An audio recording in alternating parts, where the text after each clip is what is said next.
Randy, do you know what you were doing on October 25th of 1964? I was going to say I wasn't born yet, but I'd be lying to you. So. I was. No, Teddy, I have no idea. I mean, I was too young to remember much of anything other than, I was 6. What? Hey, I had just turned 4. Yeah. So now we know how old we are. Yeah. What happened? But here's what did happen, man. This is really pretty cool. The Rolling Stones made their first appearance on the Ed Sullivan Show, and I don't know what the song they sang. Did you know that story? Well, I was going to say, first off, the Beatles were on it a while back, so the Beatles beat them to it. But and I don't know if this is tied into that appearance on Ed Sullivan, and maybe they appeared a second or third time. But as I remember, I used to be a DJ, and so I used to have all this head full of useless knowledge. But "Let's Spend the Night Together" is the Stones song. I think back in 1964, that was not very cool to be able to say on TV, and so the censors asked them to say, "Let's spend some time together." I think that's how it was supposed to be worded in the song, but the Rolling Stones just sort of said, "Well, we're not doing the real lyrics," and they did, and the show wasn't shut down, but yeah, that was a long time ago, man. And golly, between the Stones and the Beatles, think how many songs they've released, and how they live on today on, well, not just radio, but the internets. On the internet, on all these devices that we got all over the place. It's in my Alexa, man. I could ask Alexa to play a song for me, but that'll freak her out. So let's not do that. So. Hey, Teddy, before we introduce ourselves, thinking I'm a baseball fan, so I watch the Red Sox and a while back, there's a player for Houston. His last name is Siri. Siri. So if you say that out loud, and the announcers, the TV is turned up, the next thing you know, your phone goes off.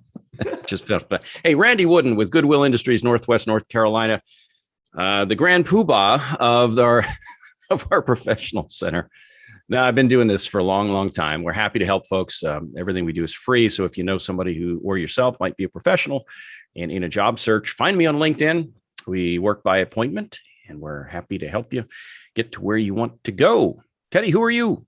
Hey, man. So for the 6 people that are watching this show on this Monday who don't know who I am, I'm Teddy Burriss. I'm a LinkedIn strategist, trainer, and coach. And I'm also a Google Workspace and Gmail trainer. I'm building that YouTube channel because lots of people want to ask me to do that. And hey, Randy, I finally got my full sign up, man. I've been working on getting that up for ages, and I got it up now. Wow, nice. Yeah. So it all starts with a conversation. That's what they keep telling me. Yeah. So anyway, Randy and I get together. We've been doing this since April of 2020.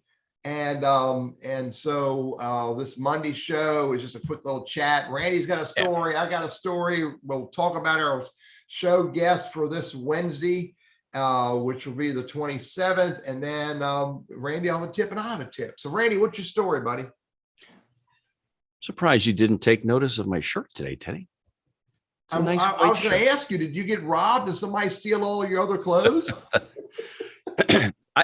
It looked lonely in my closet because every time I go in there, I bypass it in favor of something that's got some color and some stripes and different things. And actually, it had been in the closet so long, there was a little bit of gray strip right here where it was hanging on the hanger, and it was dust. Oh, Lordy, man. But, it got me thinking about when was the last time I wore a white shirt? And probably it was the last time I had spaghetti sauce, because those things go hand in hand. But think how things have changed and whether it's how we dress for church, how we dress for business. You look at, and I mentioned baseball with the Siri guy last name, okay? And look at the stands and how people are dressed and how our culture has changed over time. For better or worse. And that's a different argument, different day. I mean, it's an observation. That's all it is. I'm observing what's going on. But I stop and think about it. That's how business people used to dress. Not all, but many of them, with a white suit, tie, or white shirt, in a dark suit. And that's been many, many, many years ago. So I still fit the shirt. So, I mean, that's encouraging. It's encouraging, but I hadn't worn it in so long. So I'm looking forward to getting some pizza and spaghetti later. And we used to, there was a kid in grade school. We used to call this kid Menu because we could tell what he had for lunch because he dribbled it down his shirt every day. We used to call this, I don't know what the kid's name was. Here I am in my 60s, and I still remember this from about second grade. But we used to call this kid Menu because he would dribble it down his shirt. But nevertheless, times change, and cultures change, and what's appropriate now may not have been appropriate back then. Again, Rolling Stones, good example. Yeah. So, hey, I went to see my financial advisor last week. And, Randy, it's hard to juggle the $16 million portfolio I have in my mind.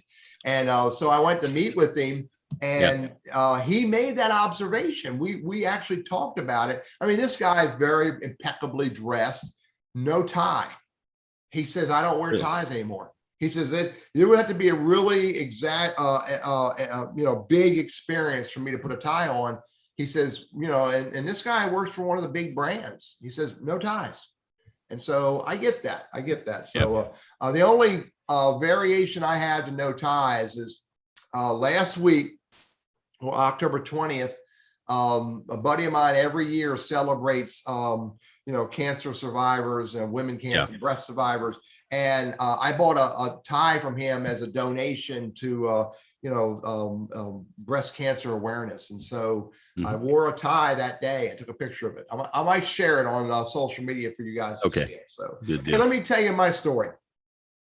And I say it's all about conversations. And I say this, get into conversations with people you can help. Be willing to get into conversations with people you can help. Another thing happened to me last week. It was really pretty cool. Was guys, one of my friends said, hey, Tay, talk to this guy. He needs help in his career transition. So I said, fine, I'll chat with the guy, no credit cards involved, no Bitcoin involved. Got into a quick conversation with him. It turns out he knows people I need to know.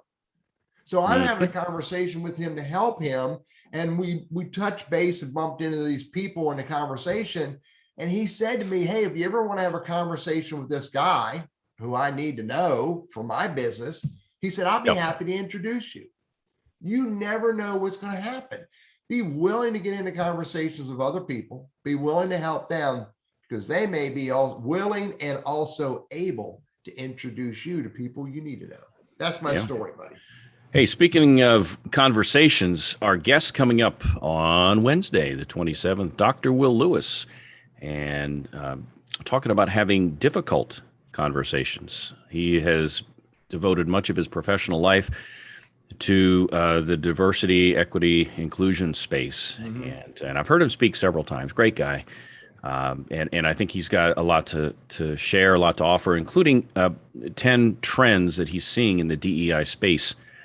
So we'll get into that. I know, Teddy, you're not going to be here, so we're going to have a special sub co-host for you. So should we divulge that or keep that a secret? Well, we could keep it a secret and say, look, show up on Wednesday and find out who it is. It could be another one of these contenders that are out there who are trying to knock Randy and now me out of our seats. It ain't never going to happen. Never. Ain't going to happen. Never. So you join a conversation. We'll have Will Lewis, Dr. Will Lewis, and he'll take your comments, questions.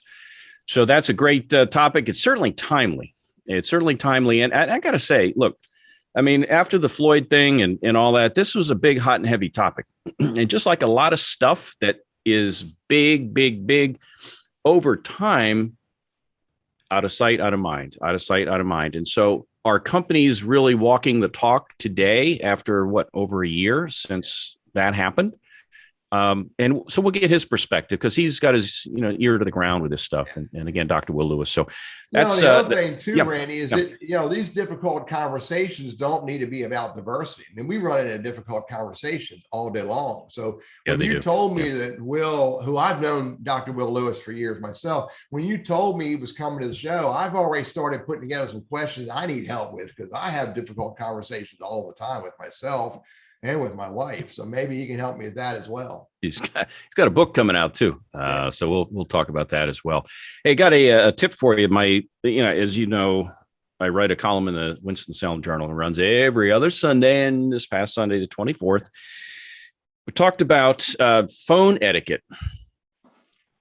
It's just one of those things that just gets my goat. I mean, and not that I feel sorry for people. I don't know whether they don't know or they don't care. And it's really not my problem. It's their problem. Yeah. How many times, especially if I'm an employer and I call to set up an interview and I get this thing that says the user has not set up a mailbox, or the mailbox is full, try back later.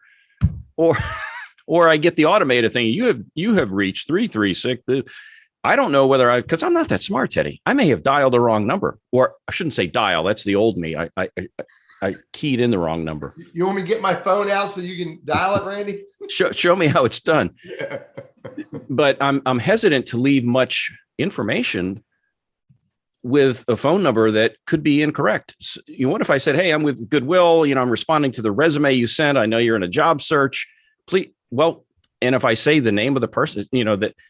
Wow, that could be bad. So anyway, just keep that in mind. If you are in a job search, make sure it's your voice at the outgoing greeting, so I know who you are. I hear your professional and personable tone. So there's that. And also, when you leave a message, don't make it a 5-minute message. Name, number, repeat your phone number, repeat your name or spell it if you have to, especially if it's difficult to understand, or if you have an accent that could be difficult to understand.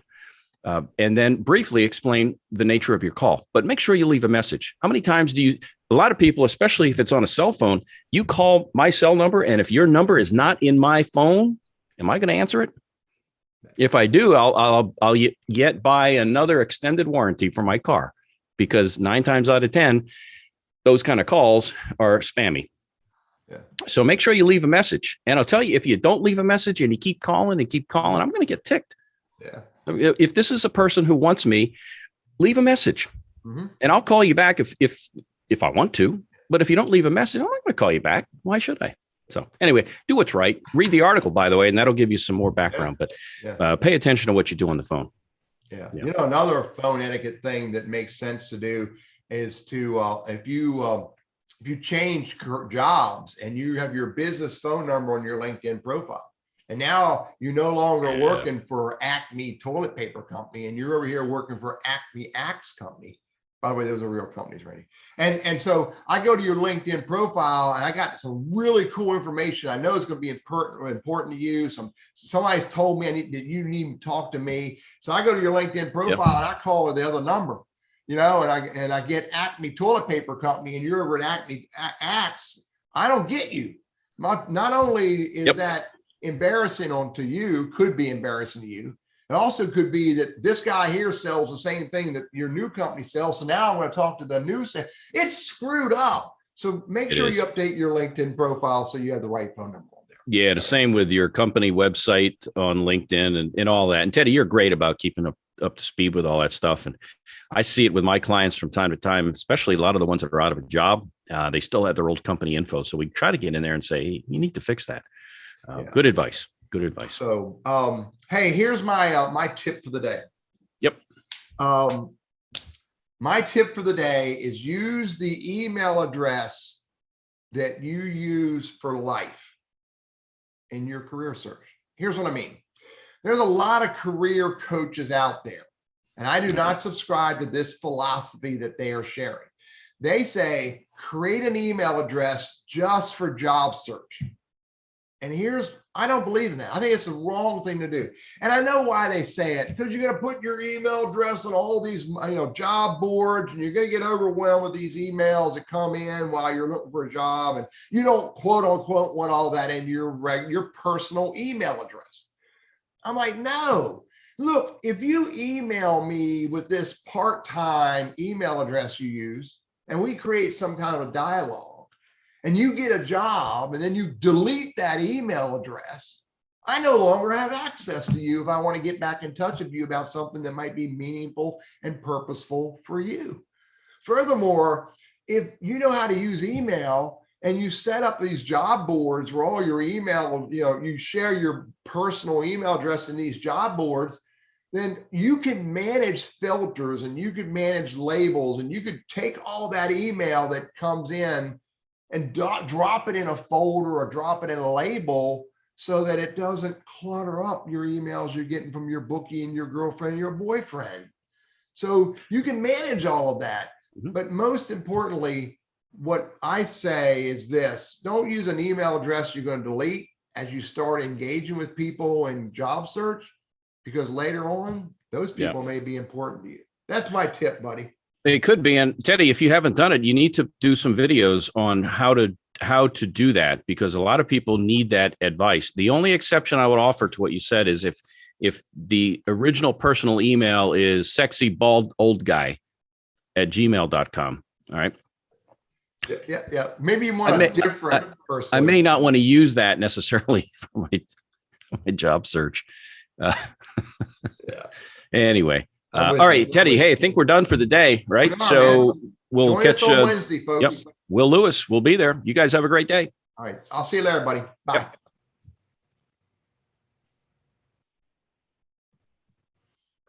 I'll clean it up because I hit the wrong button, but